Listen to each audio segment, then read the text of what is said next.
Hello and happy Thursday. I hope this finds you doing well. It's definitely a little bit warmer out there today, and if you could see my screensaver, you'd see these cute little snowmen staring back at me. And certainly when I look outside my office, there's still snow, but it's a nice day out. I want to share with you a little bit about what we're going to be doing on Wednesdays with our midweek focus in February as we get ready to head toward Lent. Lent starts on Ash Wednesday, which will be Wednesday, February the 26th, and we will host that evening a very special breakfast dinner, so pancakes, eggs, sausage, all kinds of yummy things. And then we'll have our traditional Ash Wednesday worship with the imposition of ashes on our foreheads. Our confirmands will be helping with worship as well that evening. So as we head that way, we're going to work, especially with the children after school during focus, but then also on our worship midweek, thinking about Mr. Rogers. I know that many of you grew up with Mr. Rogers, or your children did, and certainly he's a wonderful example of what it means to be kind.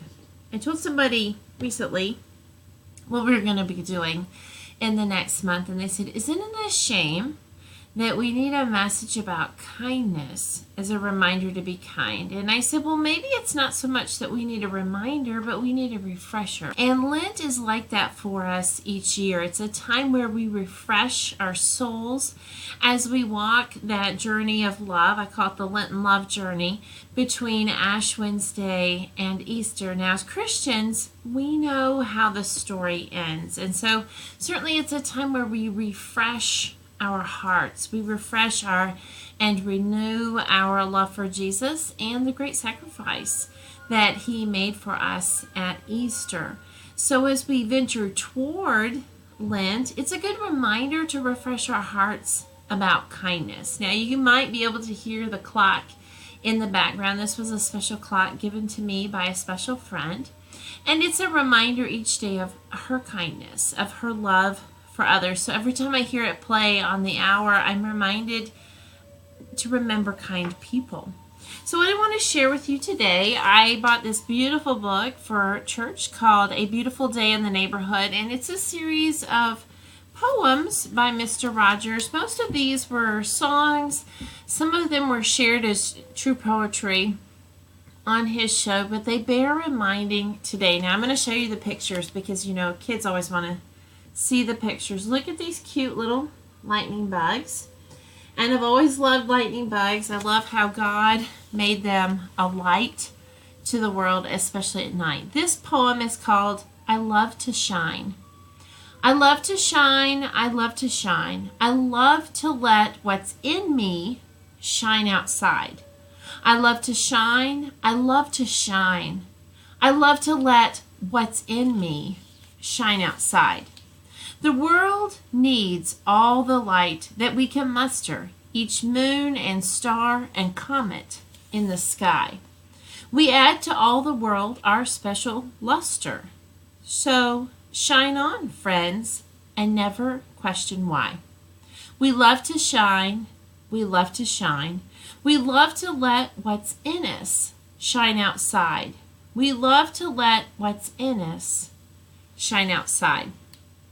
It's a beautiful reminder that God's light is what should be in us. That kindness, that love, that hope, that's what should shine out to others. A couple weeks ago, one of my devotions talked about Mr. Rogers, and it was written by a man who wanted to expose his children to things that were important when he grew up, and one of them was Mr. Rogers. And so he shared about how his kids, I don't know, they were 8 or 9, and they began sitting down in the afternoons to watch an episode or two, and he noticed that his kids, well, what he thought would happen would be his kids would say, "This is dumb.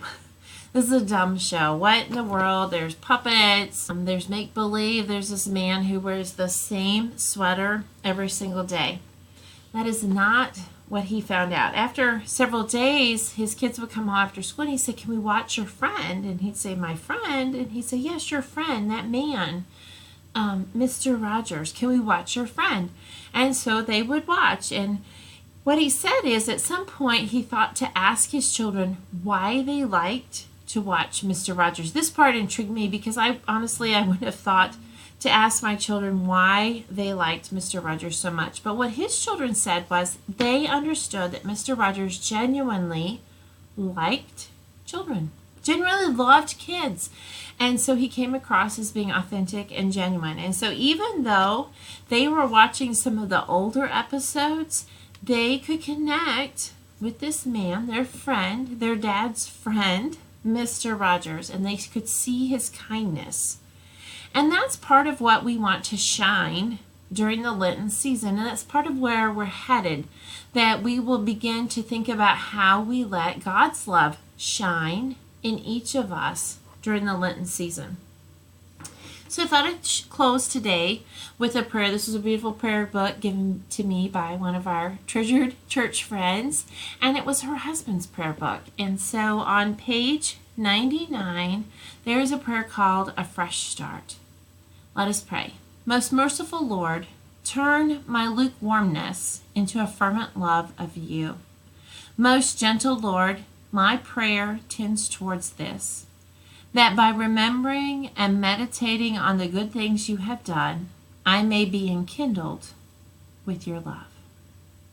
Your sweet and holy Jesus, we also lift up to you the people on the other side of this screen, Lord. I pray a blessing over each person on the list that this goes out to, on whoever may be watching this video. Let them know they are loved, they are cared for, and they are treasured by you. They are your beloved. Lord, help us to remember this message of kindness from Mr. Rogers, this message of kindness that our world needs. It's in your name we pray and say together, amen. Now, what you can't see, my hands are open. I always pray with my hands open instead of all closed up in a fist, and that's something that I heard in a Bible study once, that we want to be open to God talking to us, to God responding. So I hope that you'll be open to how God might speak to you as we prepare for Lent. I know that sounds funny. Normally we think of Lent as a time to prepare for Easter, but we can prepare our hearts for Lent with this message of kindness. Hopefully some of you might join us on Wednesday evenings for our meals and worship time. And if you're not able to, that's okay too. Just know that we love you and we think of you kindly. Take care and have a fabulous weekend. Bye-bye.